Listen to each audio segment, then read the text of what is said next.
So the brief was the case study, and I'm a creative guy, so if you wanted the case study, maybe you should have asked for the strategist.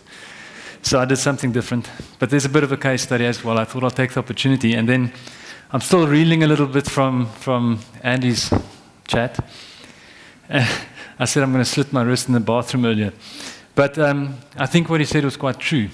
And I'd like to believe that when things go quite bad, it tends to inspire really, really great stuff. So I think we're at the start of maybe seeing some really awesome things in advertising. I was driving here this morning, and I was listening to the news on 702, and it's quite a big headline story going, which is quite depressing. And I was wondering, what is the cost of all the negative news in terms of ad spend? So I'd love to actually do a study and see per 30 seconds and 60 seconds and per column centimeter, what is the impact and the advertising cost of negative news? So I really like to believe that there's a lot of opportunity to do really great work that counters all the negativity, whether it is Coca-Cola that spreads happiness. So I just thought I'd say that to counter Andy a little bit. Then what I thought, we're riding a bit of a wave at the moment as an agency, and it's thanks to our clients. And Dion's actually here. We've been working with CLOVER for the past decade, and it's an amazing relationship. But there we go. But I think to maintain ourselves in the challenging marketing conditions that came into play in about 2008. In 2009, we bought our business back, and then we thought it would be a year or two, and we're still in it. So we're experiencing really quite tough marketing conditions across all our clients. And I think what you need in these marketing conditions is true obsession, like a level of obsession, and that obsession should be maintained day and night. And I think we do have that in our agency. And the obsession that we have, and I wasn't privy to the subject matter today, is actually that in order to smell the sweet smell of success, which we may be starting to smell a little bit, you need a hell of a lot of sweat that goes into what you do. And all our sweat in our company is actually based on this idea of growth. This is what we stand for. And people might think this is quite a simple thing, but we absolutely get that the growth of our clients is all that matters, because without their growth, we can't grow as people, and we can't grow our business, and we might not have the finance to put into the things that we're passionate about in terms of growing our country. And it took quite a few years to get to this point. So I think a big part of our success is actually this idea around growth of our clients, which we obsess about day and night, and it keeps us up. And then we've got this idea of growth to the power of N. So I'm using this platform in my 20 minutes just to share a little bit of learnings that we experience. So growth to the power of N for us is hard to beat the line. So this study was done quite a few years ago, I think about 7 years ago. It's our strategist, Laurent's favorite slide. And it basically shows, or it was done across 127 big cases globally, and it wanted to prove the correlation between share of voice and share of market. And thankfully, it proved that advertising works. And what we're really interested in is the brands that actually beat the line, the brands that actually spend the same amount of money and get more back.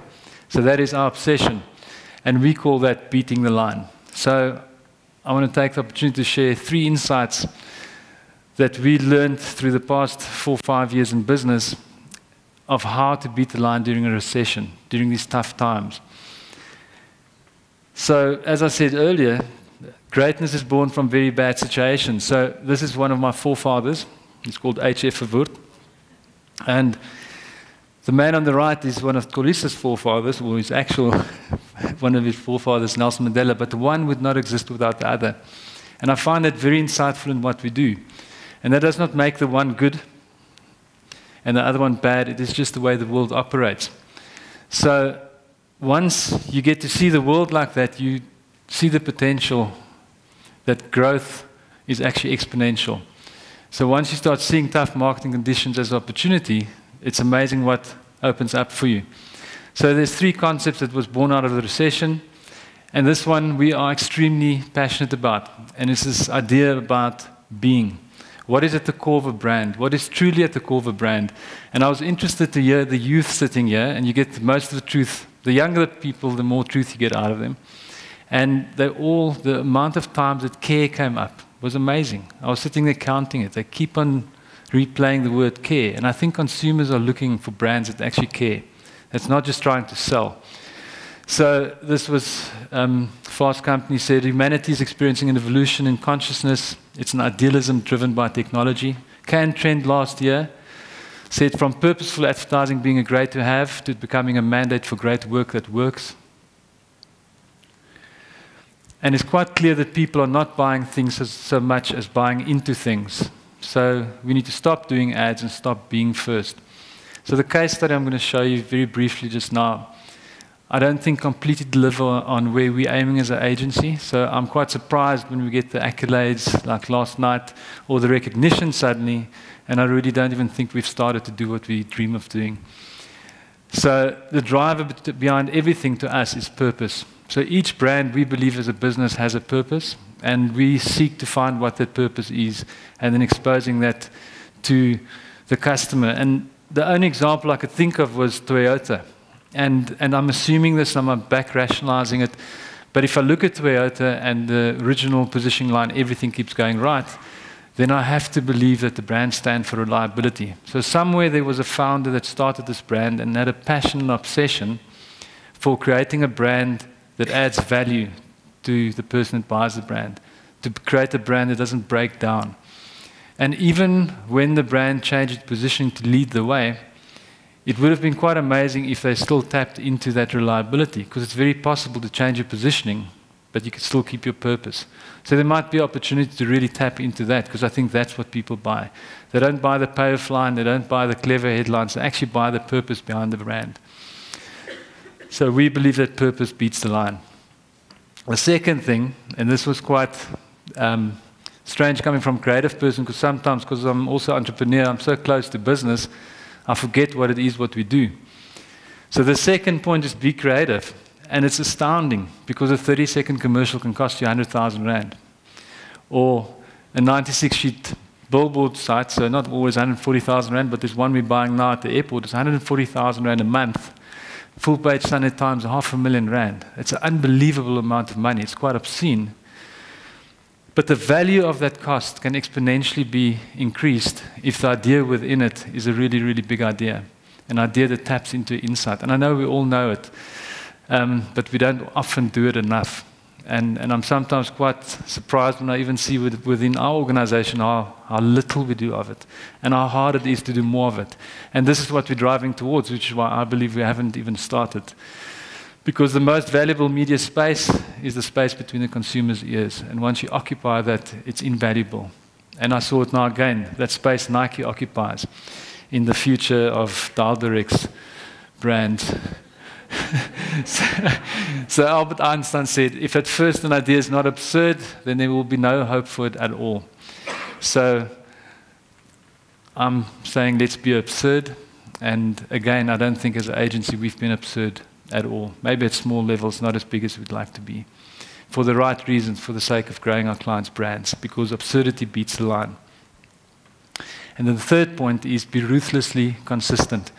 So we're experiencing huge fragmentation. We're seeing that the marketers like to buy specialist agencies for the right reason. That's where the intelligence lies.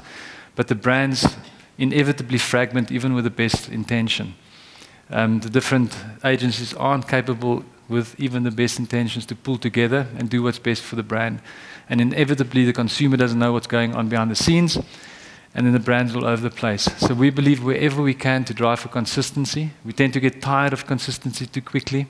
I think consistency can stay relevant for 5 years easy, and we tend to change too quickly.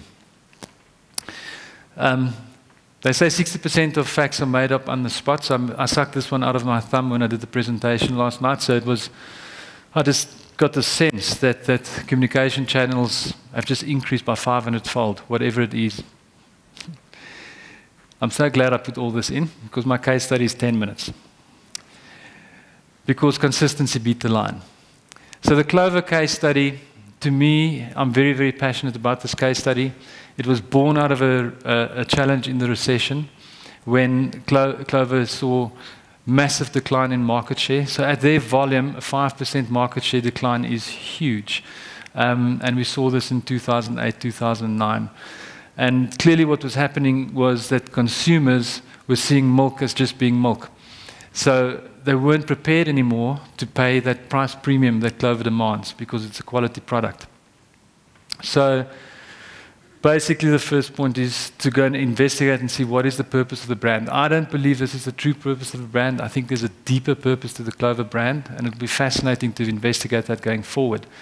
And that's maybe a challenge to Dion sitting down there. But at that stage, we felt we need to remind the customer of the quality of this product, which is clearly superior. So the whole quality proposition inspired us as a team with our client to take Clover from it's all you need and to reposition it as way better, and as a way better product and as a leadership product in the market, and to use all those selling propositions in our communication to remind the customer why this is such a phenomenal product. And that led to a complete overhaul of the entire range of products, which was the first step. And also this allowed us to use the packaging to actually start communicating the selling proposition. So on all the 1 liter milks, we actually communicate to the customer that there's 55 quality tests every step of the line from farm to shelf. There's 55 quality tests per liter of milk, and we communicate it on the products. Then we went in search of a big idea, an idea that could actually span across all the milk-based products. And at that stage, we were spending different budgets on the different milk-based products. So each product would have its own strategy, it would have its own proposition, it would have its own campaign. And we realized that in the tough marketing condition, when you're fighting against, say, 40 billion ad spend per annum, and you're spending 5 or 8 or 10, that you're not making a dent. So we decided collectively that instead of fighting the individual battle, to actually put all the budget together. And is it possible to create one brand world for the entire Clover milk-based product range? And that's when the idea of the Milky Way was born. So the big idea for the brand world was, where's Clover milk made? And we thought, we're in a country of storytelling. Can we tell the story that milk is made in the Milky Way? So Clover milk is made in the Milky Way. It actually also inspired the positioning line of Way Better. And this was the first piece of communication we did. Grandfather, where does Clover come from? Far beyond the furthest star, far beyond the sky, is a waterfall of the purest milk, 1,000 stories high. The twirling tinners dance so sweet as they thicken the milk just right for the trotters to trot with their cookie mold feet, making butterbricks creamy and light. Old Tubby is careful not to mess as he paddles the milk in his tummy. The biggies then use their beaks to cut perfect slices of cheese so yummy. Follow the river of snow-white milk as it goes to get cozy and warm. Then it's time to cool it down inside a friendly storm. Our Clover friends have had their fun in the Milky Way far above. And now that all their work is done, they add their secret ingredient, love. And that's the way Clover is made.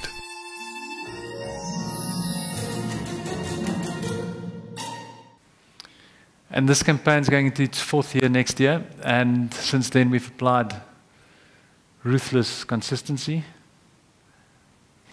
So we use the same collateral that was developed for the television, and we just use it on all communication, from the billboards, starting to communicate the selling propositions, all the way into the magazine double-page communication. So this was you, Huisknoot, and Drum throughout the last 2 years. And then when it came to new product innovation, it was quite easy to do quite hard-selling 20-second commercials based on the brand world, because we had the brand world we could quite simply just develop within it. From Clover's Milky Way comes great quality. A new long-life milk pack, pretty as can be. Simple to open in just one twist. Cuts the foil seal with a turn of the wrist. Our new larger cap is easy to pour. They won't be gulping or spilling anymore.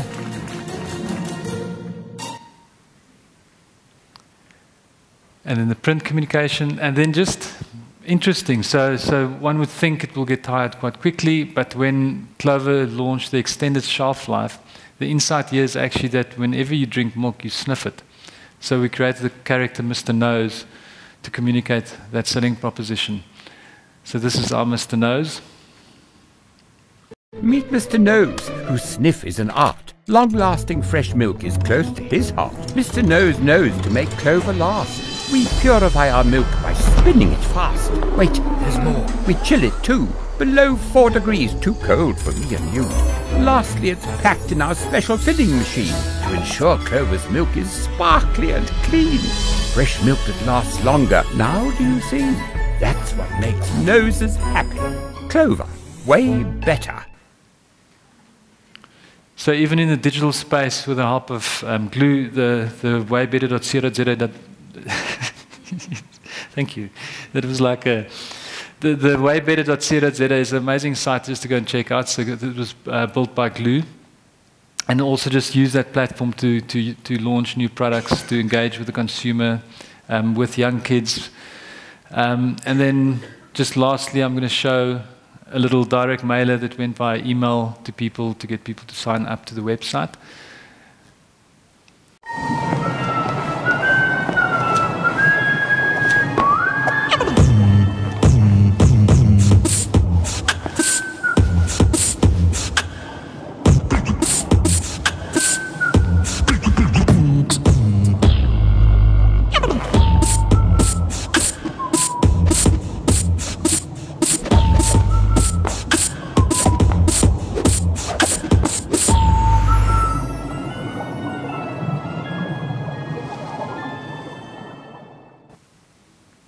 Okay, so we're very clear that communication is one aspect of the whole chain. I mean, there's huge distribution, there's pricing behind in this category, very, very aggressive pricing strategies. But did the whole campaign assist in beating the line? So historically, Clover has not been able to grow at more than 1% market share per annum. In 2010, when it launched in August, the market share was at 27.2%. Of total. 2011, it increased to 28.6%, and in 2012, it went all the way up and broke for the first time in history through 30%. So, as I said, we don't just believe communication is the only aspect that drove these sales, but it was a big, important part of it. So, in conclusion, I just wanted to say that I think we're in for incredible 3 to 5 years ahead of us in tough marketing conditions. And we're experiencing the need to change the way we do things and really to get back to what we need to do, and that is to grow our clients' brands. So, thank you very much.